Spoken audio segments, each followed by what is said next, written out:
10, 9, 8, 7, 6, 5, 4, 3, 2, 1.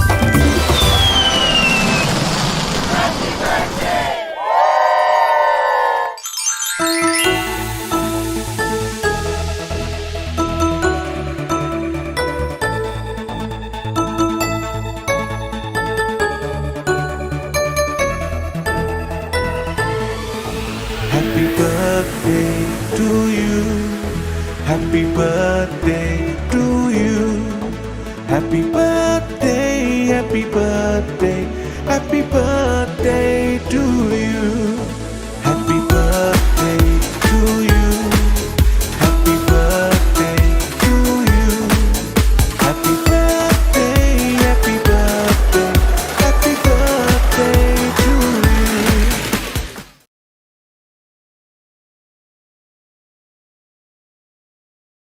கர்த்தருடைய நாமம் மகிமைப்படுவதாக. வந்திருக்கின்ற யாவரையும் ஆண்டவராகிய இயேசு கிறிஸ்து நாமத்தினாலும் பிரபாகரன் அக்ஸாபிளேசி அவருடைய குடும்பத்தின் சார்பாக உங்கள் அன்போடு கூட நாங்கள் வரவேற்கிறோம். இது சாம் தியோடனுடைய முதல் பிறந்தநாளுக்கு வந்திருக்கின்ற யாவரையும் மீண்டுமாக ஒரு விஷயம் கூட நாங்கள் வாழ்த்தி வரவேற்கிறோம். சாம் தியோடருடைய அந்த வளர்ச்சியில் ஆண்டவருடைய கிருபையும் பாதுகாப்பும் பராமரிப்பும் இருந்து வழிநடத்தி வந்தார். அந்த கடந்த வருடங்கள் கடந்த மாதங்கள் நேரங்கள் எல்லாம் ஆண்டவருடைய கிருபை குழந்தையோடு கூட இருந்து பாதுகாத்து பராமரித்து வந்த தெய்வத்துக்கு நன்றி செலுத்தும்படியான ஒரு கூட்டத்தை தான் நம்ம ஒழுங்கு செய்திருக்கிறோம். எனவே வந்திருக்கின்ற உறவினர்கள், மற்ற சபையில் இருக்கிற தேவனுடைய பிள்ளைகள் எல்லோரும் வந்திருக்கிறீர்கள். உங்களை அன்போடு கூட நாங்கள் வரவேற்கிறோம். இந்த கூட்டத்தினுடைய ஆசீர்வாதத்துக்காக மடிப்பாக்கத்தில் கர்த்தருடைய ஊழியத்தை செய்து வருகிற சகோதரன் ஸ்பர்ஜன் அவர்கள் வந்து ஜெபிப்பார்கள். ஜெபித்த பின்பு நம்முடைய சகோதரன் காலைப் அவர்கள் ஒரு சில பாடல்களை பாடுவார்கள். நாம் ஜெபிக்கலாம். எங்களை கிருபையாய் நேசிக்கிற நல்ல கர்த்தாவே, இந்த இனிமையான மாலை வேளையிலே நீர் எங்கள் வாழ்விலே செய்த நன்மைகளை நினைக்கவும், விசேஷமாக சகோதரர் பிரபாகர், சகோதரி பிளஸ்ஸி அவர்களுடைய வாழ்க்கையிலே நீர் பாராட்டின கிருபையை நினைத்து உமக்கு நன்றி செலுத்தும்படியான கிருபையை நீர் தந்தீரதற்காக ஸ்தோத்திரம். பிள்ளைகள் கர்த்தரால் அருளப்படும் ஈவு என்று நாங்கள் உம்முடைய திருவார்த்தையிலே வாசிக்கிறோம். பிள்ளைகளுக்கு கர்த்தாவே நீர் ஆசீர்வதித்து ஒரு மகனை நீர் கொடுத்திருக்கிறீர். சாம் தியோடரை இதுவரைக்கும் நீர் ஆண்டவரே பாதுகாத்து பராமரித்து நீர் வழிநடத்தி வந்த உம்முடைய மேலான கிருபைகளுக்காக உமக்கு நன்றி செலுத்துகிறோம். இந்த சிறு குழந்தையை உம்முடைய கரத்திலே ஒப்பு கொடுக்கிறோம். சிறு வயதிலே உம்மை அறிகிற அறிவிலே வளரவும், உம்முடைய வேத வசனங்களை இருதயத்திலே பதித்து வைக்கவும், பெற்றோர்களுக்கு கீழ்ப்படிதல் உள்ள பிள்ளையாய் வளர்க்கப்படுவதற்கும் கர்த்தாவே நீர் கிருபை பாராட்டிலும் அவருடைய சந்தோஷத்திலே நாங்கள் எல்லாரும் சேர்ந்து பங்கு கொண்டு உமக்கு நன்றியை செலுத்தும்படியான ஒரு வாய்ப்பை நீர் உருவாக்கி கொடுத்தீர். அதற்காக ஸ்தோத்திரம். நாங்கள் பாடப்போகிற பாடலை ஆசீர்வதித்தலும், அது உம்முடைய நாம மகிமைக்கென்று இருப்பதற்கு உதவி செய்தலும், கேட்கப் போகிற நம்முடைய வார்த்தையும் எங்களுடைய வாழ்வினுடைய ஆசீர்வாதத்திற்கு ஏதுவாய் அமைவதற்கும் நீர் அதை ஆசீர்வதித்தாரும். எங்கள் யாவரையும் தாழ்த்தி ஒப்பு கொடுக்கிறோம். எங்களுடைய ஜெபத்தை கேட்டதற்காக உமக்கு நன்றி செலுத்துகிறோம். கிறிஸ்து இயேசுவின் நாமத்தில் தாழ்மையோடு இவைகளை கேட்கிறோம் ஜீவனுள்ள நல்ல பிதாவே, ஆமென். இப்பொழுது நம்முடைய சகோதரன் பால் காலைப் அவர்கள் வந்து நமக்கு ஒரு சில பாடல்களை நமக்கு பாடுவார்கள். கர்த்தருடைய நாமம் மகிமைப்படுவதாக. இந்த சாயந்தர நேரத்திலும் அருமையான தேவ சபையோடு, ஒக்கியம்பட்டும் சபை தேவ பரிசுத்தவான்களோடு கூட சேர்ந்து ஆராதிக்கும்படிக்கு கர்த்தர் கிருபைக்காய் ஸ்தோத்திரம். அன்பு சகோதரர் பிரபாகரன் மற்றும் அவருடைய தாயார் மற்றும் பிளஸ்ஸி அவருடைய அழைப்பின் பேரிலே கர்த்தருடைய நாம மகிமைக்கு நாங்கள் இங்கே கடந்து வரவும் அவரை துதித்து பாடவும் தந்த கிருபைக்காய் ஸ்தோத்திரம். நம்முடைய பாடல் புத்தகத்தில் 543வது பாடலை பாடுவோம். மாலையில் துதிப்போம் மகிழ்வுடனே மனக்களிப்புடனே. முதல் 4 சரணங்களை மட்டும் நாம் பாடுவோம்.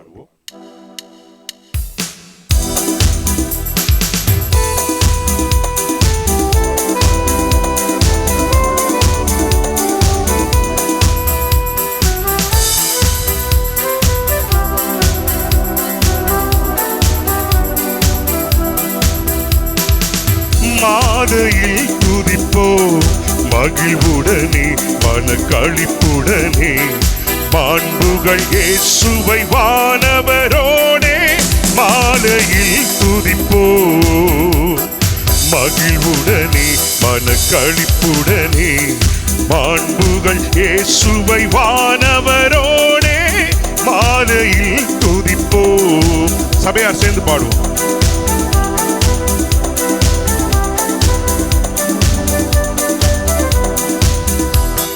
காலை மாலை உறங்காரே நம் காவலனாயிருப்பாரே.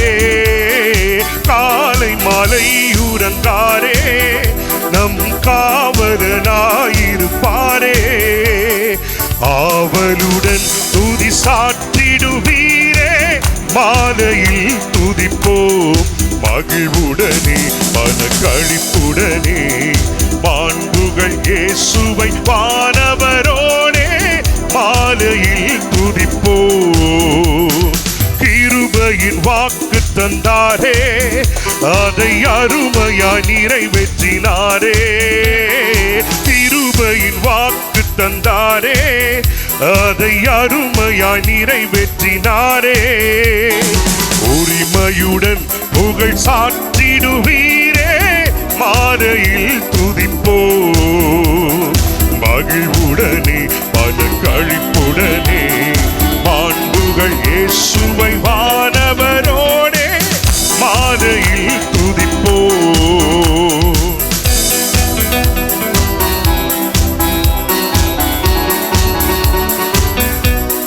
பாடலுடைய வரிகளை நாம் உணர்ந்து அவருடைய நாமத்தை மகிமைப்படுத்தி நாம் பாடுவோம்.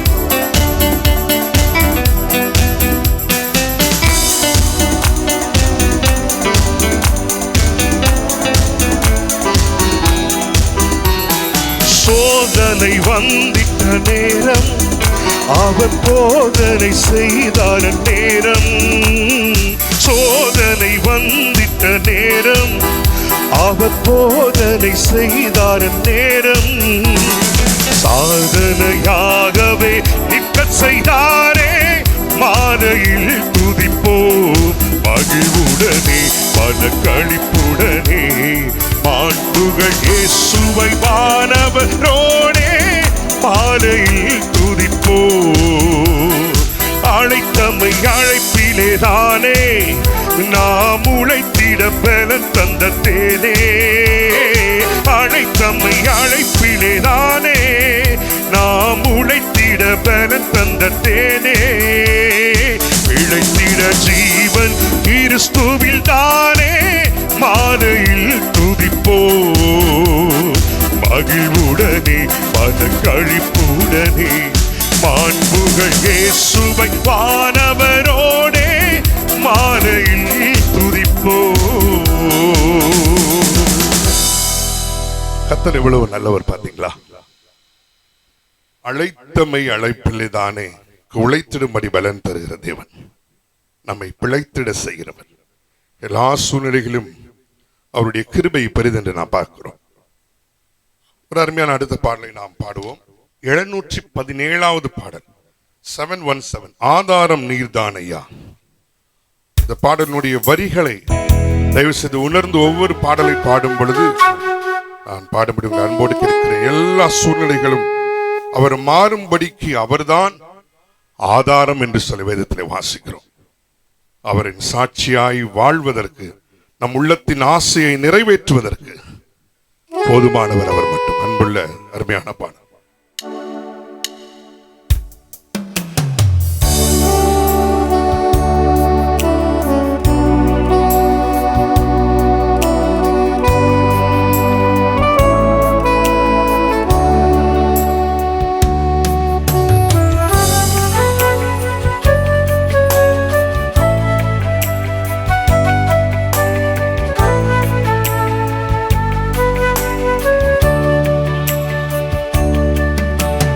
ஆதாரம் நீதானையா, ஆதாரம் நீதானையா. காலங்கள் மாற கவலைகள் தீர காரண நீதான். காலங்கள் மாற கவலைகள் தீர காரணம் நீதானையா. இயேசையா ஆதாரம் நீதானையா, ஆதாரம் நீதானையா.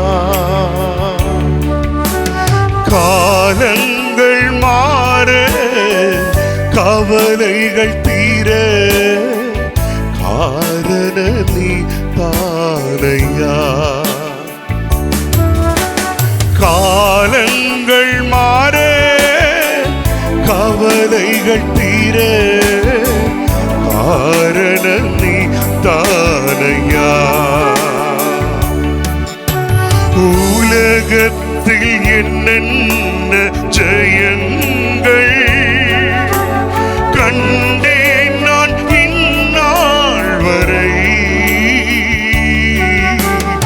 உலகத்தில் என்னென்ன ஜெயங்கள் கண்டேன் நான் இந்நாள் வரை. ஆனாலும் ஏனோ நிம்மதி இல்லை, குழப்பங்கள் நிறைகின்றன. ஆனாலும் ஏனோ நிம்மதி இல்லை, குழப்பங்கள் நிறைகின்றன. என் நிலை மாற ஆதாரம் நீதானையா. ஆதாரம் நீதானையா.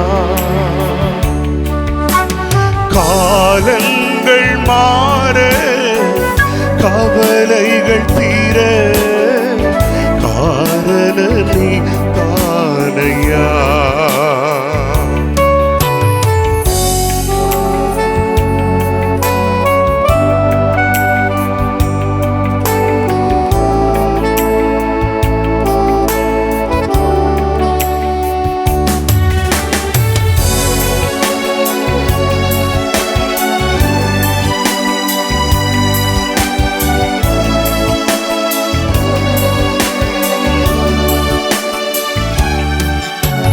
குடும்பத்தில் குழப்பங்கள் இல்லை,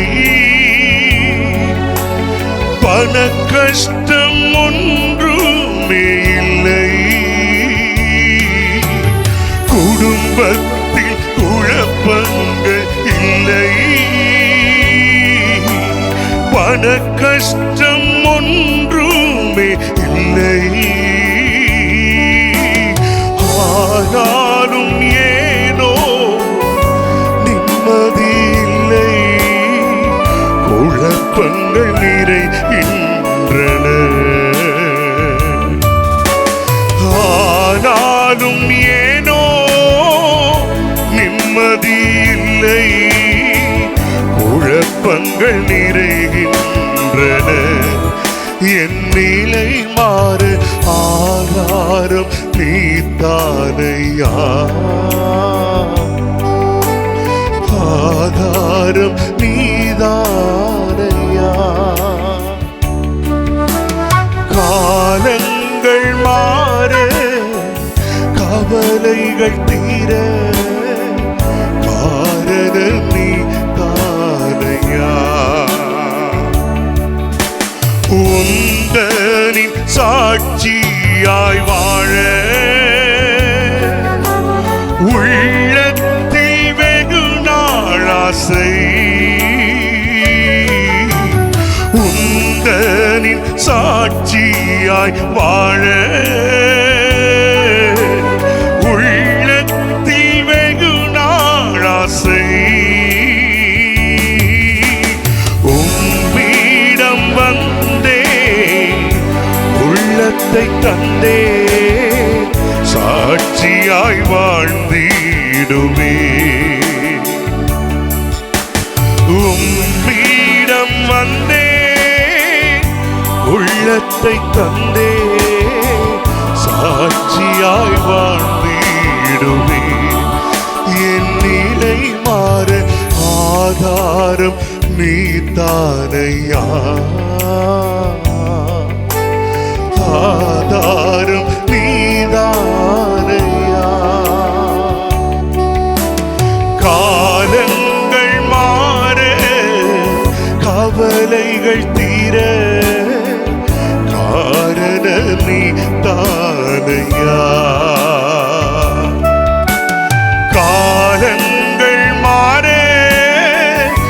கவலைகள் தீர காரணம் நீ தானையா ஏசையா, காரணம் நீ தானையா.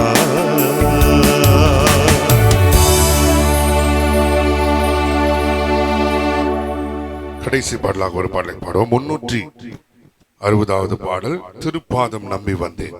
சில ஜெபத்தோடு பாடுவோம். இந்த பாடலுடைய வரிகள் மிகவும் நம்முடைய தேவனுடைய பிரசன்னத்தை, உங்களுடைய முகத்தை நோக்கி இருக்கின்றபடினாலே நாம் ஜெபத்தோடு பயபக்தியோடு பரிசுத்த ஆவியானவருடைய கிருபை அவருடைய அசைவாழ்தல் நம்மத்தில் இருக்கின்ற உணர்வோடு நாம் பாடுவோம்.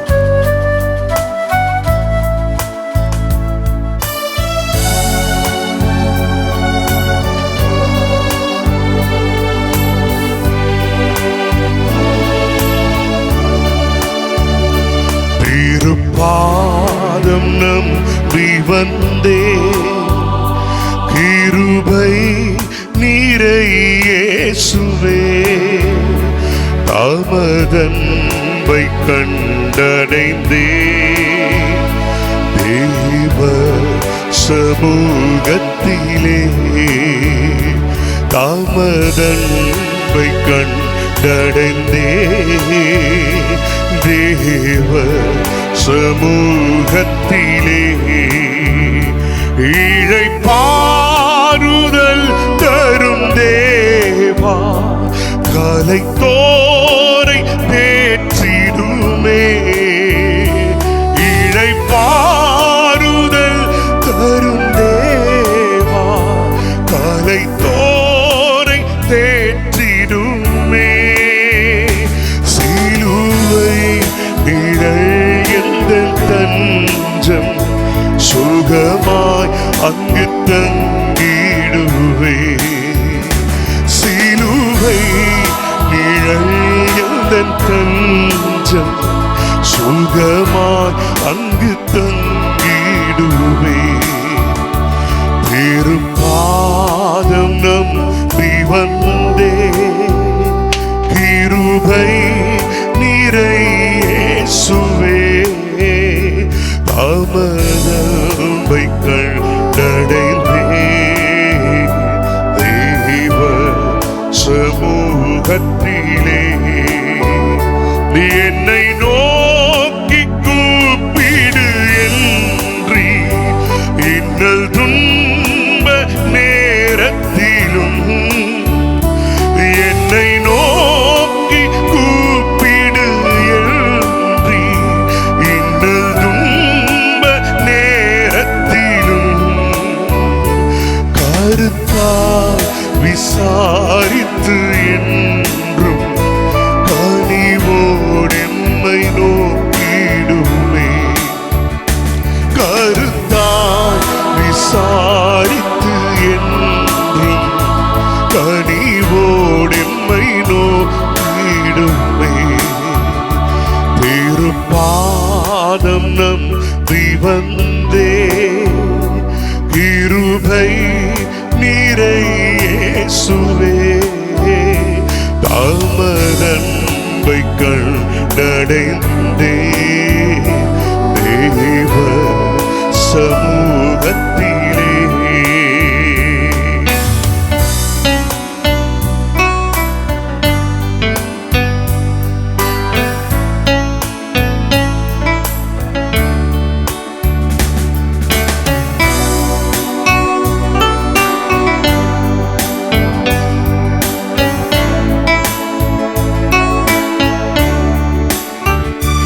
மனம் பாரமாந்த நீரல்ல, மனவேண்டுதல்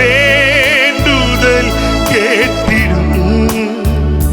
மனம் பாரமாந்த நீரல்ல, மனவேண்டுதல் கேட்டிடும். எனதுள்ளம் ஊற்றி ஜெபித்தே, இயேசுவே உம்மை அண்டிடுவே. எனதுள்ளம் ஊற்றி ஜெபித்தே, இயேசுவே உம்மை அண்டிடுவே. என்னை கைவிடாதேயும்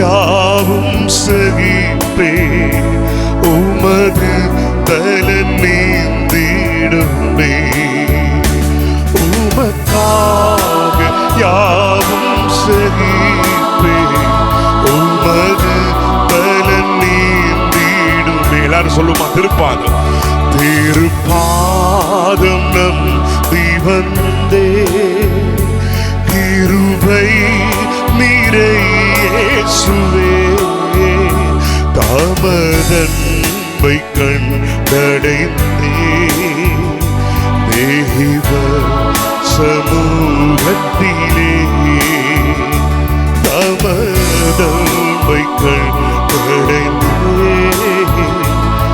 தேவ சமூகத்திலே.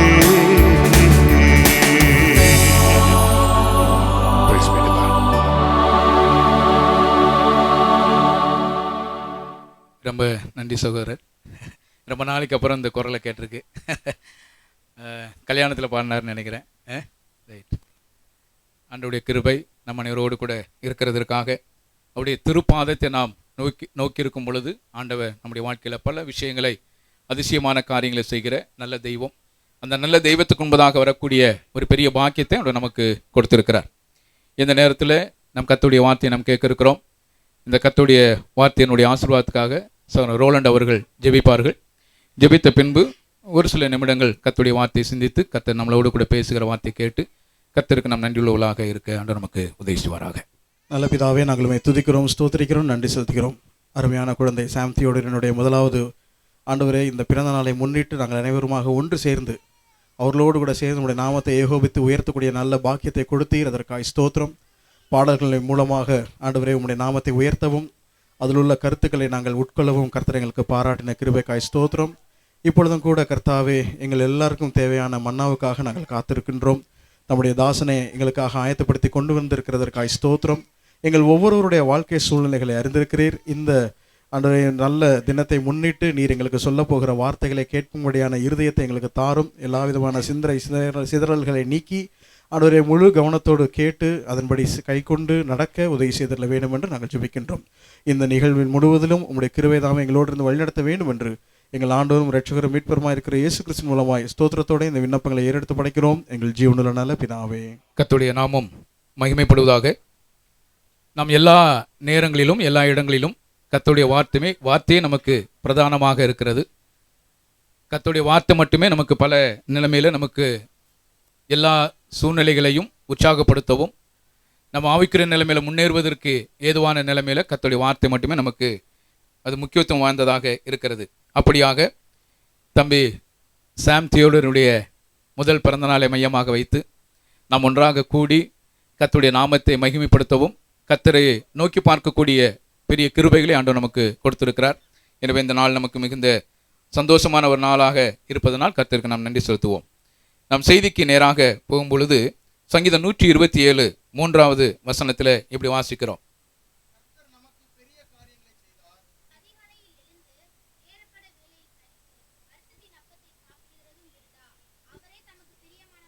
இது கர்த்தரின் சுதந்திரம் என்று சொல்லி வேதத்தில் வாசிக்கிறோம். கர்த்தரின் சுதந்திரம், பிள்ளைகள் கர்த்தரால் வரக்கூடிய சுதந்திரம் என்று சொல்லி வாசிக்கிறோம். ஆக தேவன் கொடுக்கிற ஒரு பெரிய ஒரு ஆசீர்வாதம். சுதந்திரம் என்று சொன்னால் அதற்கு உரிமை, அடையாளம், ஆசீர்வாதம் என்று சொல்லி அது அர்த்தம். அந்த சுதந்திரத்திற்கு ஒரு தமிழாக்கம் சொல்ல வேண்டும் என்று சொன்னால் அது ஒரு உரிமை. அது தேவன் எனக்கு கொடுக்கிற ஒரு உரிமை. அது தேவனிடத்தில் நாம் உரிமையாய் பெற்றுக்கொள்ளக்கூடிய ஒரு ஆசீர்வாதம். அது தேவனுக்கும் எனக்கு இருக்கிற அந்த உறவின் அடிப்படையிலாக அங்கு வாசிக்கிறோம். இது கர்த்தரால் வரக்கூடிய சுதந்திரம், கர்த்தர் தம்முடைய பிள்ளைகளுக்கு கொடுக்கிற ஒரு உரிமை. அதைத்தான் இப்போ அந்த முதலமைச்சர் சொல்லுவாங்க. அது என்ன அது அது அது உரிமை தொகைன்னு சொல்லுவாங்க. அதுக்கு எல்லாரும் சொல்லுவாங்க உதவித்தொகையெல்லாம் கிடையாது. அது என்னது? உரிமை தொகை, உரிமை திட்டம். பெற்றோர் பிள்ளைகளுக்கு கொடுக்கிற ஒரு உரிமை. அதே போலதான் இங்க வாசிக்கிறோம். இது கர்த்தரினுடைய ஆசீர்வாதம், கர்த்தரினுடைய சுதந்திரம், கர்த்தர் நமக்கு கொடுக்கிற ஒரு உரிமை. அது அது ஒரு அடையாளம். அது தேவனுடைய பிள்ளைகளுக்கு கொடுக்கிற அந்த ஆசீர்வாதமானது என்னன்னா அது ஒரு அடையாளம் அது இல்லையா. நீங்க யாருடைய பிள்ளை அப்படி சொல்லும் பொழுது நான் இன்னாருடைய பிள்ளைன்னு சொல்வதை விட நான் தேவனுடைய பிள்ளை என்று சொல்றேன் பார்த்தீங்களா, அது தேவனுக்கு நாம் ஒரு அடையாளமாக இருக்கிறது நமக்கு கிடைத்திருக்கிற ஒரு பெரிய ஆசீர்வாதம் இல்லையா. அப்ப நமக்கு அது கிடைக்கிற அந்த சுதந்திரத்துக்கு அர்த்தம் என்னன்னா அது தேவன் எனக்கு கொடுக்கிற உரிமை, அது தேவனால் பெற்றிருக்கிற ஒரு அடையாளம். ரெண்டாவது அது ஒரு ஆசீர்வாதம் அது இல்லையா, தேவனிடத்திலிருந்து பெற்றுக்கொள்ளுகிற ஒரு ஆசீர்வாதம் அது. இந்த உலகத்துல என்னதான் நீங்க பெரிய சொத்து சுகம் இருந்தாலும் கூட பிள்ளை என்ற ஒரு இடம் இல்லை என்று சொன்னா அது எப்படி இருக்கும், வருத்தமான ஒரு சூழ்நிலை. அது ஒரு ஆசீர்வாதம். அது தேவனுடைய பிள்ளைகளுக்கு கொடுக்கிற அது ஒரு சுதந்திரம், அது ஒரு உரிமை, அது ஒரு அடையாளம், அது ஒரு ஆசீர்வாதம் என்று சொல்லி வாசிக்கிறோம். ரெண்டாவது இது தேவனுடைய ஈவு, தேவன் கொடுக்கிற ஒரு பரிசு அது. அப்ப தேவன் கொடுக்கிற பரிசு எப்படி கொடுக்கிறார்னா திருமண உறவுக்கு தேவன் கொடுக்கிற ஒரு ஈவு அது. தேவனுடைய பிள்ளைகள் திருமணத்தில் இணைக்கப்பட்டு தேவன் கொடுக்கிற ஒரு ஈவு அது இல்லையா. அதைத்தான் நீங்க ஆதியாகமம் 4வது அதிகாரம் 1வது வசனத்தை அப்படி வாசிக்கும் பொழுது அவங்க சொல்லுவாங்க, நான் கர்த்தரால் இவனை பெற்றேன் என்று சொல்லுவாங்க. கர்த்தரால் ஒரு மனுஷனை பெற்றேன் என்று சொல்லுவாங்க. கர்த்தரால் ஒரு மனுஷனை பெற்றேன். அப்ப என்ன அர்த்தம் சொன்னா தேவன் குடும்ப உறவுக்கு கொடுக்கிற ஒரு பரிசு அது. தேவனுடைய பிள்ளைகளுக்கு குடும்ப உறவுல கிடைக்கிற ஒரு பரிசு அது இல்லையா. அப்ப தேவன் நமக்கு கொடுக்கிற எவ்வளவு ஒரு ஆசீர்வாதம் பாருங்க. திருமண உறவில திருமணத்தின் அடிப்படையில தேவனுடைய பிள்ளைகளுக்கு கொடுக்கிற ஒரு பரிசாக இருக்கிறது. அப்ப சுதந்திரம் பரிசு. இரண்டாவது என்ன பாருங்க, ஆதியாகமம் 1வது அதிகாரம் 28வது வசனத்துல, ஆதியாகமம் 1:28 போதும் நீங்கள் பழுகி பெருகி பூமி என்ன செய்யுங்க நிரப்ப. அது ஒரு மகிழ்ச்சி. அது குடும்பத்துல மகிழ்ச்சி என்ன தெரியுமா, என்னது, குடும்பத்தை பழுகி பெருகணும். பழுகி பெருகும் பொழுது அது ஒரு பெரிய சந்தோஷம் அது இல்லையா. இப்ப நம்ம தான் ஒன்று கண்ணன் வச்சுக்கிட்டு இருக்கிறோம். ஆரம்பத்துல எல்லாம் பார்த்தீங்கன்னா அவங்க 7 பிள்ளைங்க 8 பிள்ளைங்க 12 பிள்ளைங்க 16 பிள்ளைங்க பெற்றவங்களாம் இருக்கிறாங்க. அந்த குடும்பம் அது ஒரு பெரிய ஒரு மகிழ்ச்சி. இந்த புது வருஷத்துக்கு கிறிஸ்துமஸுக்கெல்லாம் போகும்போது பார்த்தா ஒரு பெரிய கூட்டமே அது பார்த்தா அது ஜேன்னு இருக்கும். இப்போ ஒரு சில சபையெல்லாம் பார்த்தீங்கன்னா அந்த குடும்பமே சபையா இருக்கும். அப்ப இது எவ்வளவு ஒரு சந்தோஷம் இல்லையா. அதனால ஆண்டவர் சொல்றா நீங்கள் பழுகி பெருகி பூமி என்ன செய்யுங்க நிரப்புங்க. அது ஒரு பெரிய மகிழ்ச்சி. அப்ப தேவன் குடும்பத்துல கொடுக்கிற ஒரு மகிழ்ச்சி என்னன்னா பழுகி பெருகுவது இல்லையா. பழுகி பெருகுவது நமக்கு கிடைத்திருக்கிற ஒரு சந்தோஷம் அது இல்லையா. பிள்ளையே இல்லைன்னா எவ்வளவு சந்தோஷம் கெட்டு போயிருது இல்லையா. அப்ப பிள்ளைகளை ஒரு பிள்ளை கொடுக்கும் போதே நமக்கு இவ்வளவு சந்தோஷமா இருக்குமானா தொடர்ந்து பிள்ளைகளை கொடுத்தா எப்படி இருக்கும்.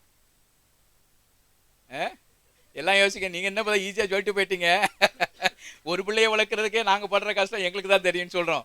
ஆனா ஆண்டவர் கொடுக்கிறது எதுவுமே நமக்கு வருத்தமா இருக்காது. வருத்தத்துக்காக தேவன் கொடுக்கவே மாட்டார். கொடுக்காது இருக்கும்போது எவ்வளவு வருத்தம் உண்டாகுது. எனக்கு இல்லையேங்கிற ஒரு வருத்தம் கிடைக்கும் போது ஆண்டவர் கொடுக்கும் போது அது வருத்தம் இருக்காது. தேவன் அதை ஆசீர்வதிப்பார். அதனாலதான் சொல்றா நீங்கள் பழுகி பெருகி பூமியை நிரப்புங்க.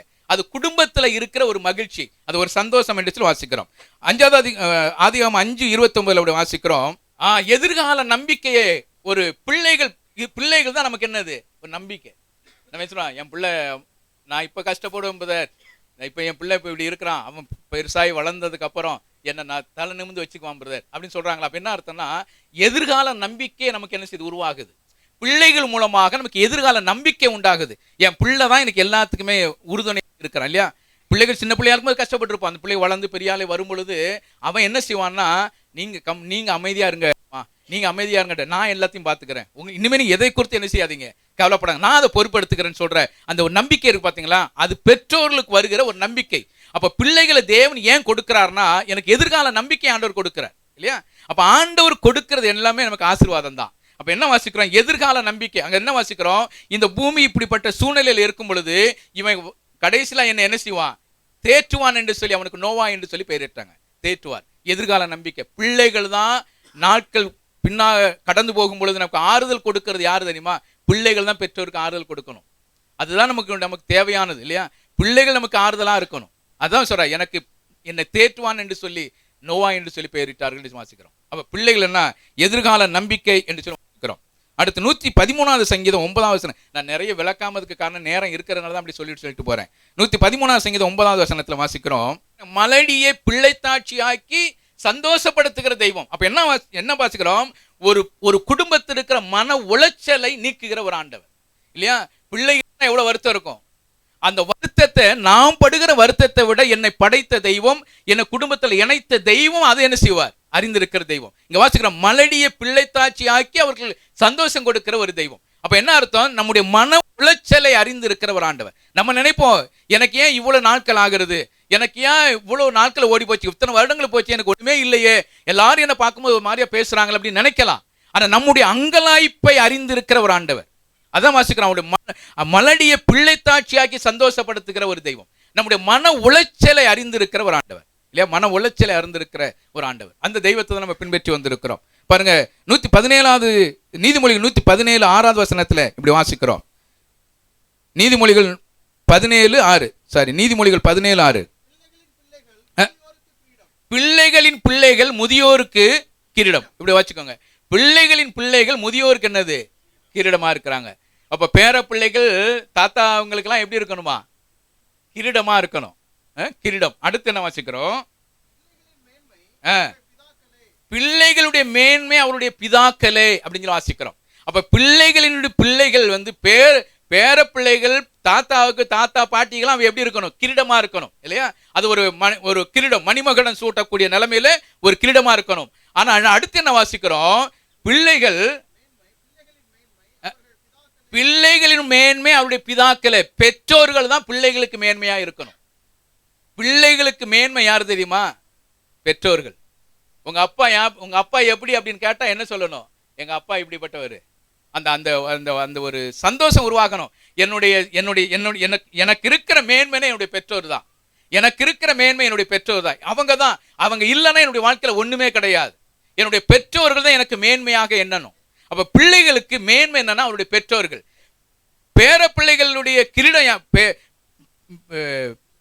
முதியோர்களுக்கு கிரீடம் யாருன்னா பேர பிள்ளைகள் இல்லையா? பேர பிள்ளைகள் அந்த பிள்ளைகளுக்கு கிரீடம் என்னன்னா தாத்தா சொல்லுவாங்க, எங்க தாத்தா தான் எனக்கு எப்படி இருக்கிறாரு கிரீடமா. நம்ம அப்படியெல்லாம் யோசிக்கிறோமா? அவங்க சந்ததிகளை நினைவுறுகிற ஒரு பிள்ளைகளாக இருக்கணும். என்னுடைய சந்ததியை நினைவுறணும். எனக்கு பின்னாடி எங்க அப்பாவுக்கு பின்னாடி அவங்களுடைய வழியில நான் வந்திருக்கிறேன்னா, இன்னைக்கு நல்லா இருக்கிறேன் அப்படின்னு சொல்றதுக்கு அந்த ஒரு பேர் எடுக்கணும்.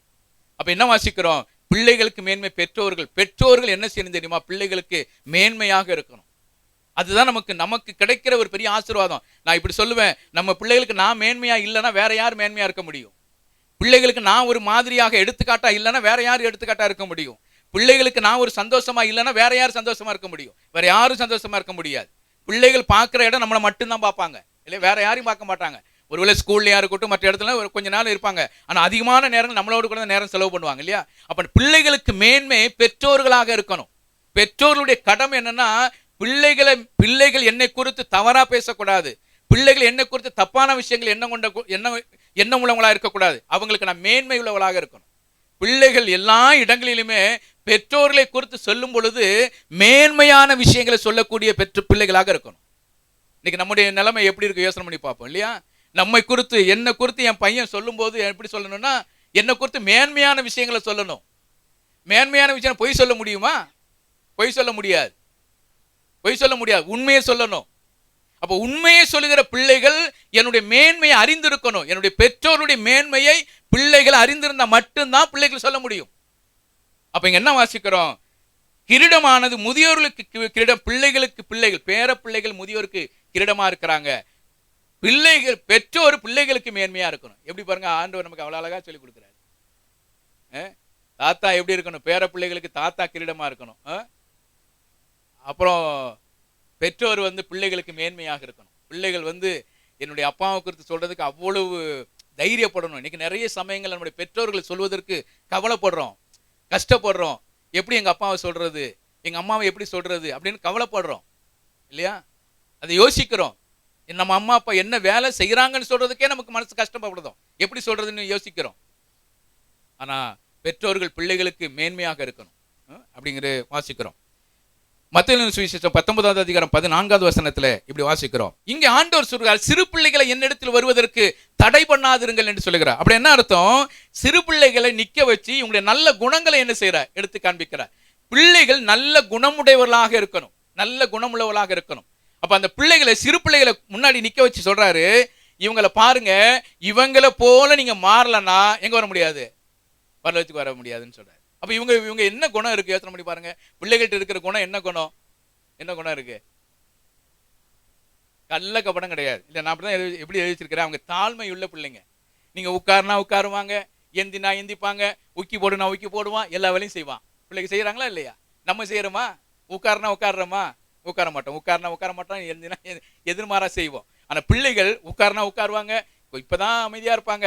இனி கொஞ்சம் ஒரு 15 வயசு வந்துச்சுன்னா அங்கே நீங்கள் இருங்க, அங்கே நான் பார்த்துக்கன்றுவான் இல்லையா? அப்போ பிள்ளைகளுடைய குணம் என்னன்னா, இப்போ தாழ்மையாக இருப்பாங்க, இப்போ நீங்கள் சொன்னதெல்லாம் செய்வாங்க. நீங்கள் உட்காருனா உட்காருவாங்க, எந்தினா எந்திப்பாங்க, பின்னாடி போய் உட்காருனா உட்காருவாங்க, என்ன செய்ய சொன்னாலும் செய்யும். தாழ்மையுள்ள குணம் பிள்ளைகளுக்கு. அதனால தான் ஆண்டவர் பிள்ளைகளை குறித்து சொல்கிறார், நம்மளை குறித்து சொல்லலை. அவர் பிள்ளைகளை முன்னாடி நிற்க வச்சு இவங்களை போல நீங்கள் மாறுங்கப்பா அப்படின்னு சொல்கிறார். பிள்ளைகளுடைய குணம் தாழ்மையுள்ள ஒரு குணம். அடுத்து என்ன சொல்கிறார்? எதையும் அப்படியே ஏற்றுக்கொள்வாங்க பிள்ளைகள். நீங்கள் என்ன சொல்கிறீங்களோ அதை அப்படியே ஏற்றுக்குவாங்க. அது ஏன் எதுக்குங்கிற கேள்வியே கேட்க மாட்டாங்க, அப்படியே ஏற்றுக்குவாங்க. நீங்கள் சொல்கிறது பொய் சொன்னால் கூட என்ன செய்வாங்க? ஏற்றுக்குவாங்க. கள்ள கபடம் இல்லாதவங்க. நீ அவங்ககிட்டலாம் பேசாத என்ன அப்படின்னு சொன்னால் கூட அந்த பிள்ளை என்ன செய்யாது? பேசாது. நீ அது இப்படியெல்லாம் இருக்கக்கூடாது, நீ போய் பேசு அப்படின்னு சொன்னாலும் என்ன செய்யும்? பேசும். பேசாத சொன்னாலும் பேசாமல் இருக்கும், பேச சொன்னாலும் பேசும். அப்புறம் என்ன அர்த்தம்னா, அந்த பிள்ளைகளுக்கு நீங்கள் எதை சொன்னாலும் அதை அப்படியே கேட்கக்கூடிய குணமுள்ள ஒரு பிள்ளைங்க. அடுத்து எதையுமே மறைக்கவும் செய்யும், மறக்கவும் செய்யும் அந்த பிள்ளைகள். புரியுதுங்களா? பிள்ளைகளுடைய குணம் என்னமா? மறைக்கவும் செய்யும், மறக்கவும் செய்யும். நீங்கள் ஒரு பொருளை கொடுத்துட்டு நீங்கள் ஏதோ ஒரு நீங்கள் போகிறீங்க, திடீர்னு போகும்போது ஏதோ ஒன்று செஞ்சுக்கிட்டு பார்த்துட்டீங்கன்னா அது என்ன செஞ்சிடும்? மறைச்சிக்கும். என்னடா வச்சுருக்க? ஒன்றும் இல்லை அங்கே, ஒன்றும் இல்லை டாடியும். அப்புறம் பார்த்தீங்கன்னா என்ன செஞ்சோன்னா அது மறைக்கவும் செய்யும், மறக்கவும் செய்யும். நீங்கள் என்ன தான் திட்டினாலும் அடுத்த நிமிஷம் உங்கள் மடியில் வந்து உட்காந்துக்கும், மறந்துடும். இன்னைக்கு நம்ம அப்படி செய்கிறது இல்லை. மறைக்கவும் தெரியல, மறக்கவும் தெரியல இல்லையா? அட்லீஸ்ட் மறைக்கவாது தெரியணும், இல்லைன்னா மறக்கவாது தெரியணும். ரெண்டுமே நமக்கு தெரிய மாட்டேங்குது. மறைக்கவும் தெரியல, மறக்கவும் தெரியல. பிரச்சனை அதுதான். நமக்கு குடும்பத்தில் பிரச்சனையே என்ன தெரியுமா? மறக்காது இருக்கிற ஒரே ஒரு விஷயம் தான் நம்முடைய பிரச்சனையே. எல்லாத்தையும் மறக்கணும், எல்லாத்தையும் மறைக்கணும், மறைக்க செய்யணும். எதை மறைக்கணும், எதை மறைக்க கூடாது என்பதை அறிஞ்சு வச்சிருக்கணும் இல்லையா? ஒரு சில விஷயங்களை எதை சொல்லணும், எதை சொல்லக்கூடாது என்பதையும் அறிஞ்சு வச்சிருக்கணும். மறைக்க வேண்டிய விஷயங்கள் என்ன செஞ்சிடணும்? மறைச்சிடணும். மறக்க வேண்டிய விஷயத்தை மறந்துடணும். இப்படி நம்ம உள்டாவா பண்ணிக்கணும். மறைக்கவும் செய்ய மாட்டோம், மறக்கவும் செய்ய. அதனால தான் குடும்பத்தில் பிரச்சனையே. பிரச்சனை வர்றதுக்கு காரணம் என்ன? குடும்பத்தில் சந்தோஷம் இல்லாததுக்கு காரணம் என்ன? இந்த ஒரு காரியம் தான். பிள்ளைகளுடைய இருக்கிற நல்ல குணம்னா எல்லா பிள்ளைகளும், நீங்கள் ஒரு பிள்ளை நீங்கள் அடிச்சிட்டிங்கன்னா அடுத்த நிமிஷம் உங்கள் மடியில் வந்து உட்காந்துக்கும். ஏன்? அது மறந்து போகுது. மறக்கவும் செஞ்சிடும், மறைக்கவும் செஞ்சிடும். ஒன்று நீங்கள் என்ன வேணாலும் கண்டுபிடிக்க முடியாது. அப்படியே ஒன்றும் தெரியாத மாதிரி பிள்ளை மாதிரியே இருக்கும். வாயில் ஒரு முட்டாய் போட்டிருந்தாலும் ஒன்றுமே தெரியாத மாதிரியே ஒரு பிள்ளையா இருக்கும். என்னன்னா மறைச்சி வச்சுட்டு உட்காந்துக்கிட்டு இருக்கும். நமக்கு அப்படியாவது செய்யணும். ஒன்று மறைக்கணும், இல்லைன்னா மறக்கணும். இது ஏதாவது செஞ்சு பாருங்களேன், குடும்பத்துக்கு சந்தோஷமா இருக்கலாம் இல்லையா? அப்படிதான் செஞ்சுக்கிட்டு இருக்கும்போது ஆனாலும் சந்தோஷம் இல்லைன்றீங்களா? அப்போ சின்ன பிள்ளைகளுடைய குணம் அது எதையுமே அப்படியே ஏற்றுக்கொள்ளக்கூடிய ஒரு நல்ல குணம் உள்ள பிள்ளைங்க. எதையுமே மறைக்கிறவும் மறக்கிற குணம் உள்ள பிள்ளைகளாரு. அதனால தான் ஆண்டவர் சொல்றாரு, இந்த பிள்ளைகளை போல நீங்க மாறுங்க. இந்த பிள்ளைகளை ஒரு சிறு பிள்ளைகள்ட்ட வரதுக்கு தடை பண்ணாதிருங்க. அந்த பிள்ளைகளை பாருங்க, அவங்ககிட்ட இருக்கிற குணங்களை பாருங்க, நல்ல குணம் உள்ளவங்க. அப்ப என்ன நான் இப்படி எழுதி வச்சிருக்கிறேன், தேவன் சாட்சியாக நிறுத்தப்படுகிற பிள்ளைகள் இல்லையா?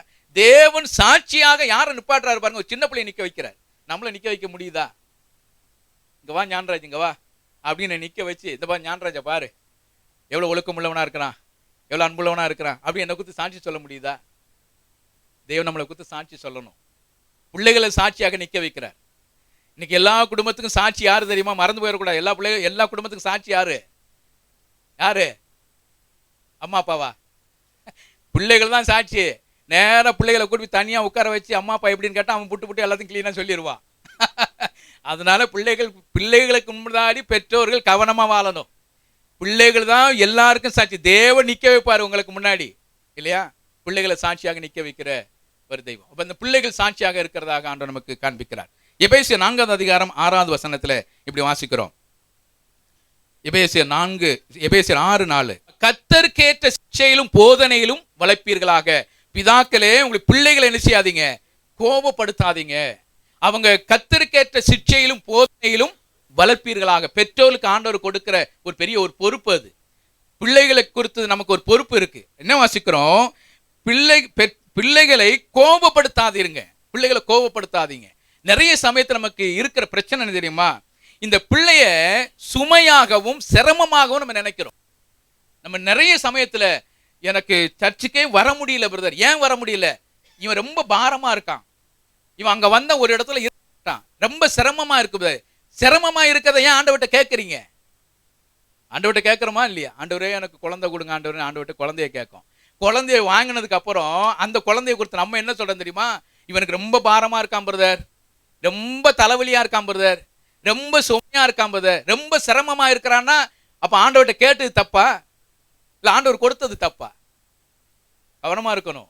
பிள்ளைகளை நமக்கு பாரமா நினைக்க கூடாது, அது ஒரு சிரமமா நினைக்க கூடாது, அது ஒரு கஷ்டமா நினைக்க கூடாது. பிள்ளைகள் கர்த்தரால் வரக்கூடிய சுதந்திரம், ஆண்டவர் எனக்கு கொடுத்திருக்கிற அந்த உரிமையை, ஆண்டவர் எனக்கு கொடுத்திருக்கிற அந்த அடையாளத்தை, ஆண்டவர் எனக்கு கொடுத்திருக்கிற ஆசீர்வாதத்தை சிரமமாகவும் சுமையாகவும் எண்ணக்கூடாது. அப்படி சுமையாகவும் சிரமமாகவும் நீ எண்ணணுமானா பிள்ளைகளை கோபப்படுத்துவோம். இந்த பிள்ளைகள் மேல கோபம் வர்றதுக்கு காரணம் என்னன்னா, அவன் எனக்கு ரொம்ப பாரமா இருக்கிறான், நான் சொல்றதெல்லாம் கேட்க மாட்டேன்றாங்க, எனக்கு ரொம்ப கஷ்டமா இருக்கு பிரதர் அப்படின்னு நம்ம மனசுல உருவாச்சுன்னா பிள்ளைகள் மேல தேவையில்லாத கோபங்கள் உருவாயிரும். கோபம் வர்றதுக்கு காரணமே அதுதான்.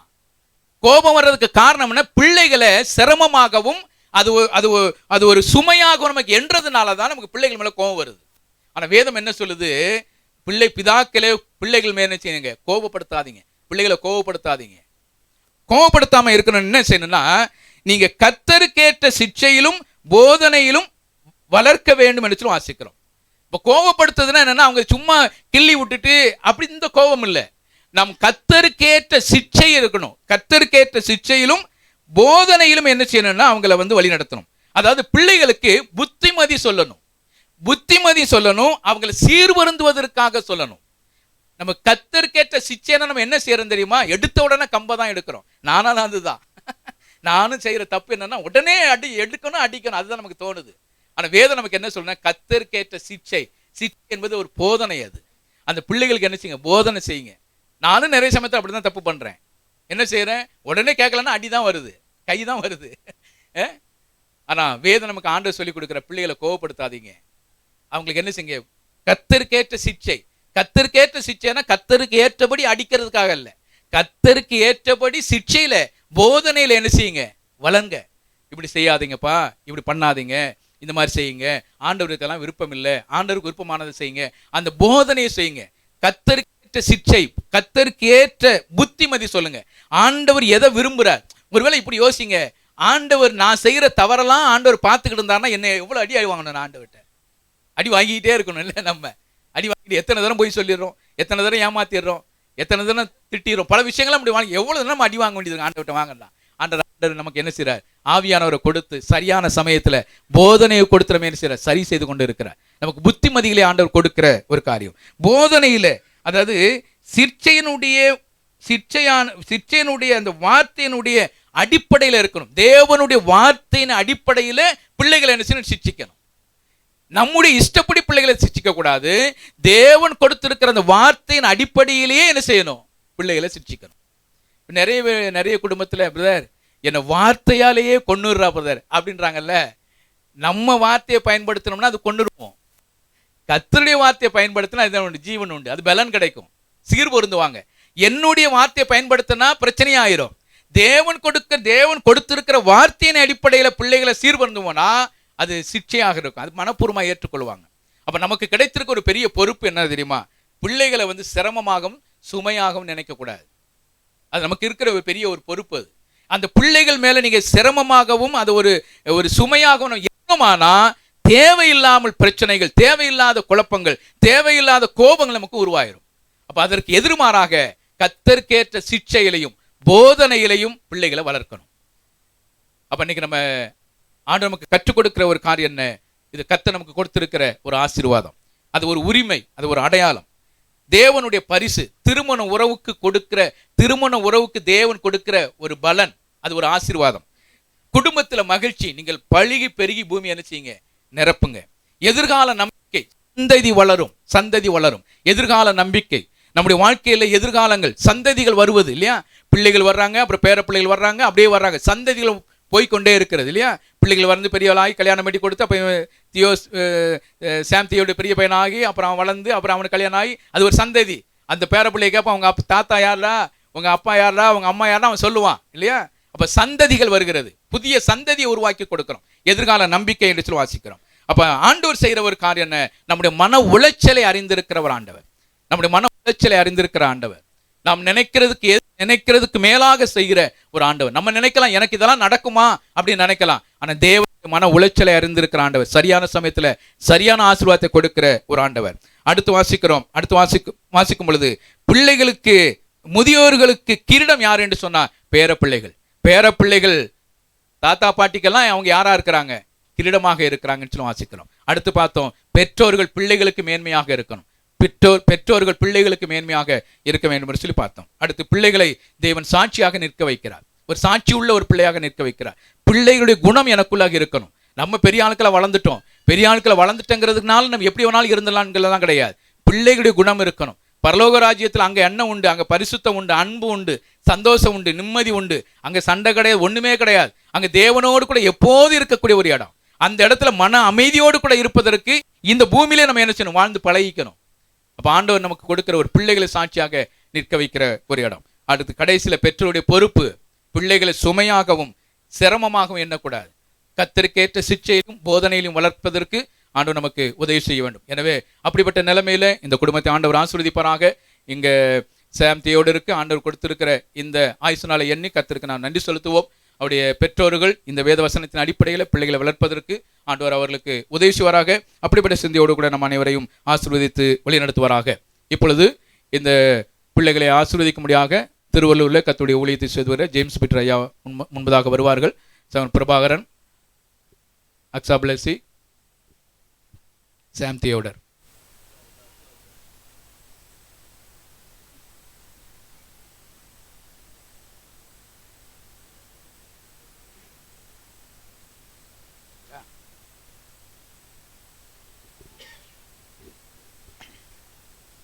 ஜெபிப்போம்.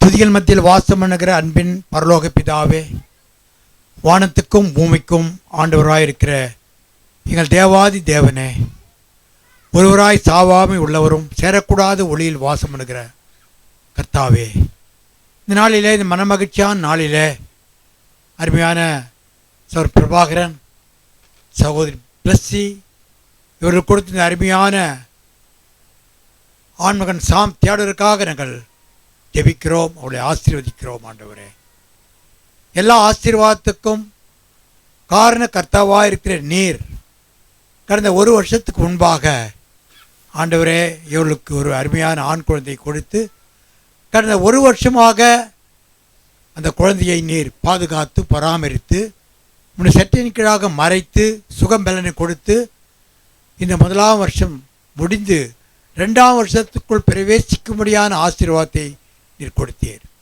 பிள்ளைகளை குறித்து நாங்கள் அநேக காரியங்கள் கேட்டோம்.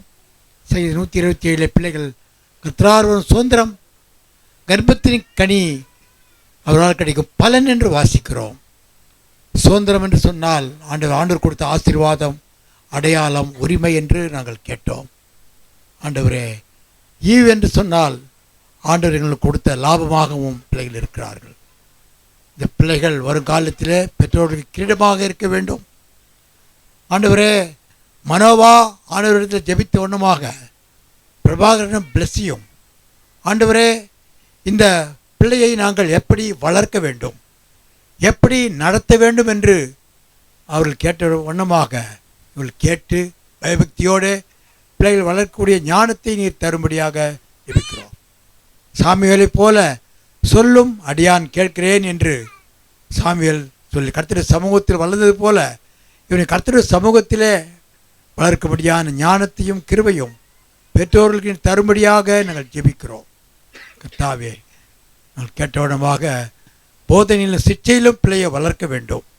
கர்த்தாவே, அப்படிப்பட்ட நிலைமையில் பிள்ளையை உருவாக்கும்படி, ஆவிக்குரிய மகனாக அவர்களை வளர்க்கும்படி பெற்றோர்களுக்கு வேண்டிய கிருபையை தந்து அவர்களை நீர் ஆசீர்வதிக்கும்படி நாங்கள் ஜெபிக்கிறோம். கர்த்தாவே, இம்மட்டுமாக ஓகேமட்டு சபையின் மூலமாக இந்த குழந்தையுடைய பிறந்த நாளை நாங்கள் மகிழ்ச்சியோடு கொண்டாடும்படி, எல்லோரும் சந்தோஷமாக இருக்கும்படி இம்மட்டுமாக நீர் பாராட்டின கிருபைகளுக்காகவும் நன்மைகளுக்கும் நன்றி செலுத்தி இந்த குழந்தையை பிரபாகரனையும் பிளஸ்ஸையும் அவர்கள் கொடுத்த குழந்தை சாம் தியோடர் அவனையும் நீர் ஆபிரகாம், ஈசாக், யாக்கோபின் இஸ்ரவேலின் ஆசீர்வாதத்தினாலே நீர் ஆசீர்வதிக்கும்படி நாங்கள் ஜெபிக்கிறோம். கிருபை, தயவு, இரக்கம் இந்த குடும்பத்தோடும் ஓக்கியம்பட்டு சபையோடும் ஊழியரோடும் இன்றும் என்றும் சதாகாலம் இருக்கும்படி நாங்கள் ஜெபிக்கிறோம் கர்த்தாவே. ஆண்டவராகிய இயேசு கிறிஸ்துவின் விலையேறப்பட்ட நாமத்தில் ஸ்தோத்திரத்தோடு ஜெபிக்கிறோம் எங்கள் நல்ல பிதாவே, ஆமென். அப்படியே இருங்க. அடுத்து cake cutting.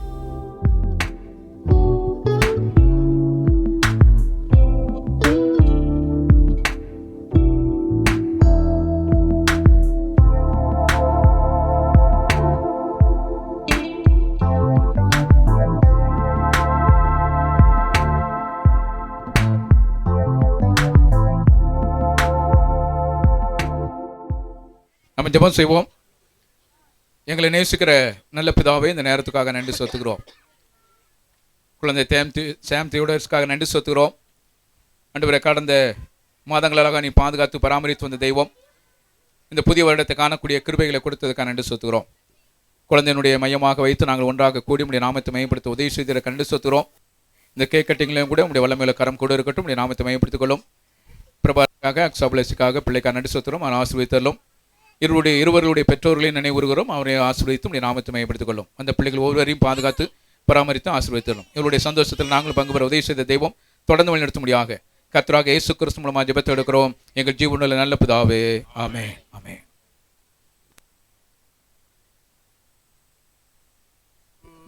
Happy birthday to you. Happy birthday, dear Sam Theodore. Happy birthday to you. Happy long life to you. Happy Lord bless you, dear. May God bless dear Sam Theodore. Happy birthday to you. One.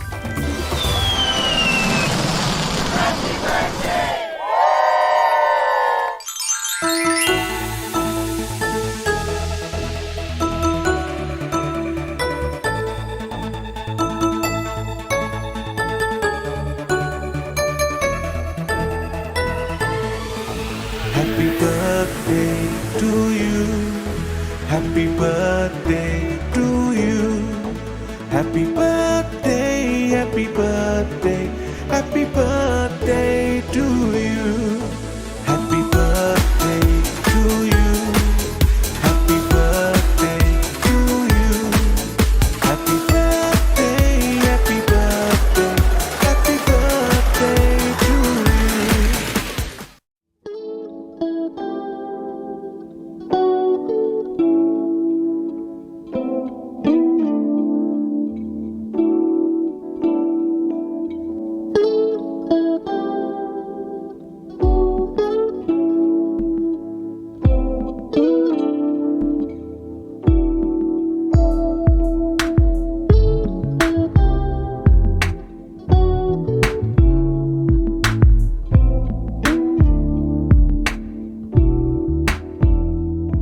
Price Lord.